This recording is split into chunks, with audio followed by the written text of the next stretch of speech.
흔히 수면 내시경을 했었을 때 헐크로 변하거나 욕설을 하거나 이런 반응들을 우리가 흔히 이야기해서 역설 반응이라고 합니다. 잠이 잘 오지 않는다든가 또는 환자가 헐크처럼 변한다든가 난동을 부린다든가 욕설을 할 수가 있습니다. 안녕하세요. 내과식당TV 정석후입니다. 오늘은 수면 내시경의 부작용에 대해서 이야기해 보도록 하겠습니다. 요즘 이제 건강검진 시즌이 돼서 수면 내시경을 받는 비율이 굉장히 높아졌는데요. 최근 통계에 따르면 수검자의 약 50에서 70% 정도가 수면 내시경을 받고 있다고 합니다. 근데 여러분, 수면 내시경이라고 하는 말을 들어보면 잠을 자면서 내시경을 하는데 왜 잠이 안 들지? 이렇게 생각하실 수가 있는데요. 사실은 수면 내시경이라고 하는 용어는 틀린 말입니다. 정확한 얘기는 의식하 진정 내시경이라고 하는 용어가 맞습니다. 의식하, 의식이 있는 상태에서 진정제라고 하는 미다졸람이나 프로포폴과 같은 약을 사용해서 내시경을 진행하는 것입니다. 그래서 이러한 의식하 진정 내시경을 시행할 경우에는 의식이 있기 때문에 의사나 간호사가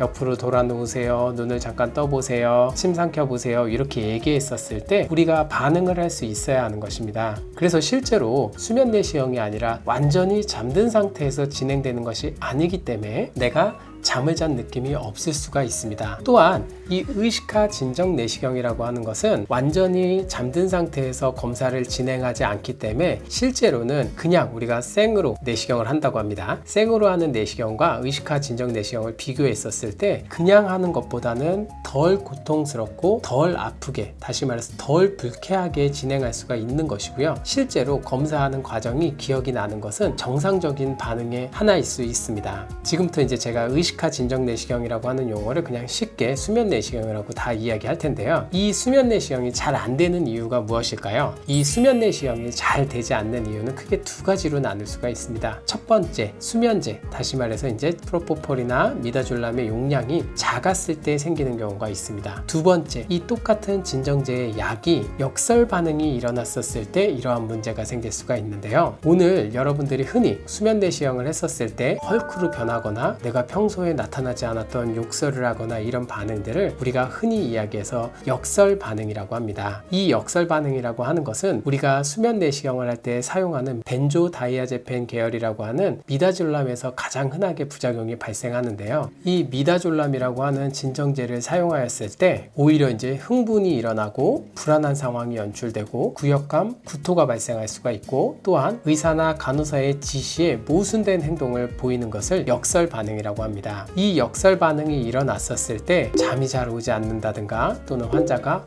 헐크처럼 변한다든가 난동을 부린다든가 욕설을 할 수가 있습니다. 수면제의 부작용, 즉 역설 반응이 일어났었을 때 가벼운 역설 반응 같은 경우에는 의료진들이 환자 상태를 보고서 내시경을 즉각적으로 회수하지 않고 약하게 역설 반응이 일어난다면 조금 기다렸다가 환자의 의식이 어느 정도 깬 다음에 진행하는 경우가 많습니다. 하지만 아주 심한 경우에는 플루마제닐이라고 해서 진정제의 역할을 하는 안티도트, 즉 진정제를 깰 수 있는 약을 투여하고 환자에게 내시경을 회수해서 검사를 더 진행하지 않습니다. 이렇게 이제 검사를 진행하지 않은 경우에도 내시경을 회수하고 나서 조금 더 기다려 본 다음에 환자가 이제 의식이 돌아온 상태에서 할 수 있다고 한다면 다시 기다렸다가 내시경을 하는 경우가 대부분이고요. 이때는 이제 아까처럼 약을 많이 사용해서 하는 게 아니고 거의 의식이 있는 상태에서 진행되는 것입니다. 이러한 역설 반응이 잘 나타날 수 있는 위험 인자로는 이제 과거에 알코올의 과도한 섭취력이 있다든가 또는 소아 또는 고령의 노인들에서 많이 발생할 수가 있고요. 또한 여러 가지 불안, 우울증, 공황장애 등으로 인해서 그 항불안제라든가 항우울제를, 즉 정신과력이 있어서 정신과적인 약을 복용하는 사람들에게서 이러한 역설 반응이 잘 나타날 수가 있습니다. 이러한 역설 반응이 있다고 해서 수면 내시경을 절대 못하는 경우는 아니고요. 아까 말씀드렸던 것처럼 조금 기다렸다가 아니면은 약한 반응일 경우에는 그냥 내시경을 진행하는 경우가 있고, 심한 경우에는 안티도트를 사용해서 환자가 안정이 되고 나서 의식이 있는 상태에서 내시경을 진행할 수가 있습니다. 그렇기 때문에 역설 반응이 일어난다고 해서 반드시 내시경을 못하는 것은 아니십니다. 중요한 사항이 하나 있는데요. 수면 내시경, 즉 의식하 진정 내시경을 하기 전에 환자가 이전에 내가 역설 반응을 경험했다든가 또는 이전에 심하게 난동을 부렸다든가 이러면 환자분께서는 수면 내시경을 하기 전에 담당 의료진과 반드시 상의를 해야 합니다. 왜냐하면 역설 반응이 일어났었을 때 일반적으로 가장 흔하게 발생하는 이유는 진정제 사용 용량이 과다해서 생기는 경우가 흔합니다. 그래서 진정제 사용 용량을 조금 낮춰서 진행하면 역설 반응이 상대적으로 적게 일어날 수가 있기 때문에 내가 과거에 내시경을 했었을 때 이런 경험을 했다고 한다면 꼭 다음번 내시경 전에